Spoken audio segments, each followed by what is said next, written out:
Ladies, gentlemen, and people of all ages, we are gathered here today to remember and to honour the legacy of William Billy Kametz, who, until quite recently, have had a bit of problems with an internal disease, and only a few days ago he had passed away from this world. This is a very sad time indeed.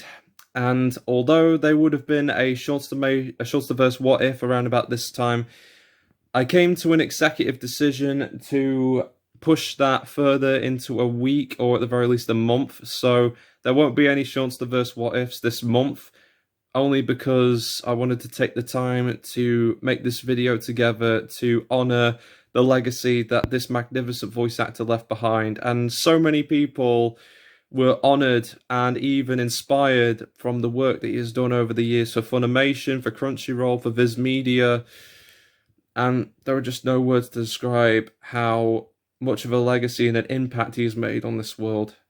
It's inspiring, and it may be upsetting for a while, but I, along with other people, will remember Billy as the person who, at the start of his English dub-making career, had started his work voicing the character Josuke Higashikata from JoJo's Bizarre Adventure, and as well as other characters like Naofumi from Rising of a Shield Hero, Ruri from Demon Slayer, and most notably, or well, not known to some, but definitely known to Naruto fans as Metal Lee from Boruto Naruto Next Generations, who had a very rough start at first, but the English dub just made it someone a lot better. But again, that's up to anyone's opinion, really.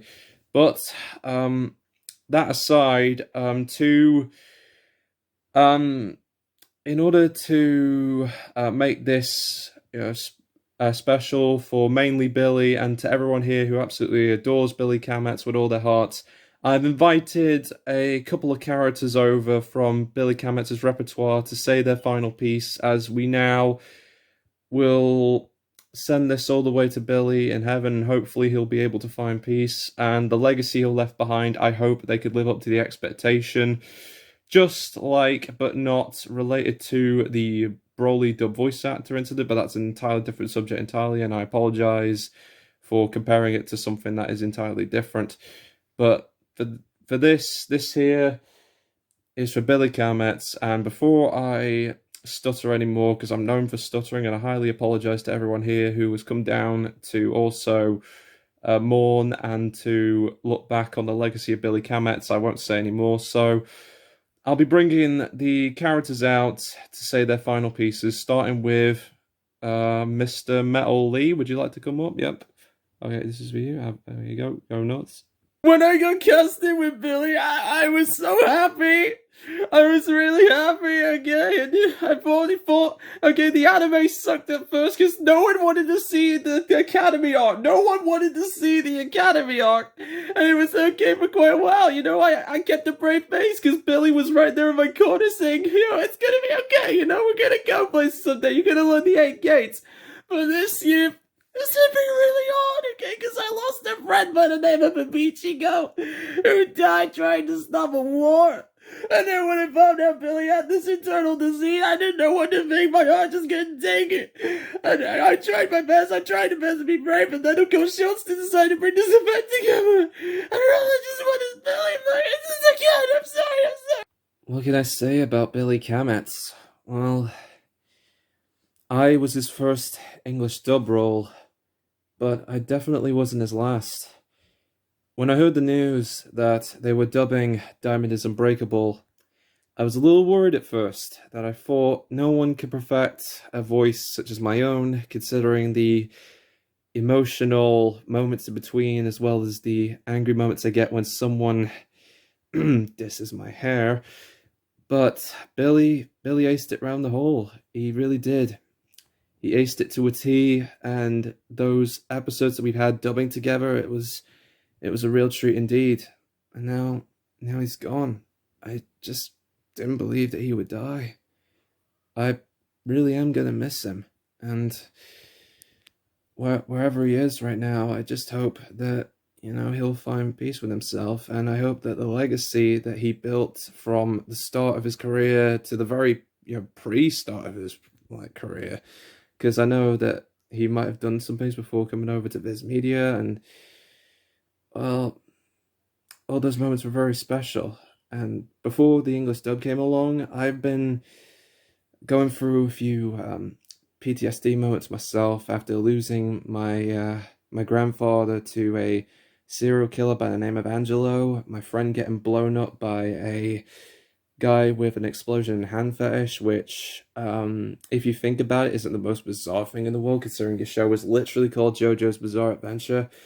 But that aside, Billy, he brought light back again. He brought light back into the streets of Morio for some time, and then I thought to myself, if I were to return, at least I would have Billy alongside me. But then when I heard when he was gone, and this was after I asked Mr. Jotaro if I could come along with him to Florida to save his daughter from a prison or something, but he has never returned my calls. And then when I found out Billy had this, I had to go over there as soon as I could. I had to go over there and say goodbye.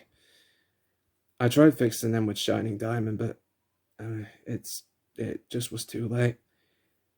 But before I go on, the only thing I could say about it is that I thought my stem was called Shining Diamond, but in actuality, my true stem was Billy all along. He was my Shining Diamond. He truly was. I wasn't much of a long-time role of Billy Kametz as much as Josuke or Naofumi here, but the fact that he came to me and asked if I wanted to be dubbed by him, it was a real honor.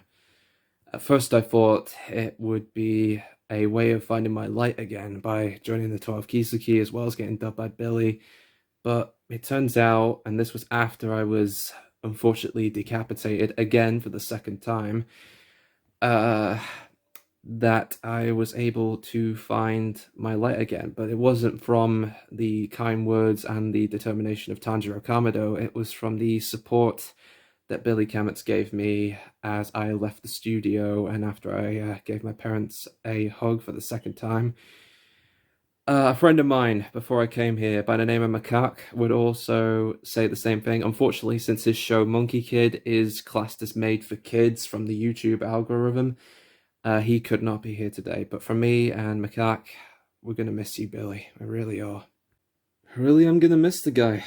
Really, I am. I mean, he gave me quite a jockish kind of voice, which, it didn't appeal to me at first because I never really classed myself as a jock. But then after doing a couple of episodes with my brothers, with their dubbed actors, it really was a nice, breath of fresh air for me and for everyone here in the Otsumatsu family. And I just don't see how anyone could replace Billy with how well he did, as well as everyone in the cast. But now he's gone, and I think, will his legacy live on? I surely hope so, in the next actor. But here, it's all about Billy, and I'm going to miss him. I hope that he rests in peace, and more importantly, for my brothers out there who will never hear my awesome voice again, I like to give every one of you an honorary big fat fuck! Alright, sorry about that, everyone. Mr. Osumatsu had to leave the premises due to his profanity. So, who's the next one? Nicolo. Nicolo, would you like to say your piece, Mr. Nicolo? Why'd you gotta take it from me? Why? Why'd you gotta take my Billy? First you take Sasha, and then Aaron went crazy and started launching damn titans everywhere, destroying harbors and walking in the sea like they're the Iron Giant or those giant stone giant mother flippers from Atlantis. And then you had to take Billy too. I mean, yeah, the final part of the final season's fine, but Alright, I'm next up. And what can I say about Billy Kametz? To be honest with you, there are just no words to describe it. Billy was a huge inspiration for dozens of people in the voice actor community, and if I said my piece before people, I just feel like it would be unfair on all those who loved and appreciate Billy, family and friends, as much as I have. It's true my time with him was special, but if I put too much pride into my own time with Billy, it would be unfair to all these people here, both his roles, his fans, his friends, his family, and that just wouldn't be right. Some people may wonder how we're all going to move on with our lives now that another legend like Chris Ayres, Stan Lee, and today Billy had just passed away, and we're trying to find a way to move on. But the question is, how do we do that? And the truth is, it's going to be hard at first, but life does eventually get better. It's not as painful as losing a job or getting a divorce. It sticks with you for the rest of your life. And, well, although I was technically isekai'd all the way into a brand new world that's cheating death, I just don't feel lucky, because that would be a insult to the everything that Billy has given us over the years, and now that he's gone, it will be quite a different world, but we can always make it better, because we had what Billy gave us all in our hearts. And deep down, you know what, I completely suck at speeches, but I guess what I'm trying to say is that Billy gave us something. He gave us something to love, a legacy, a new hope for the voice acting community. And I think that's just great.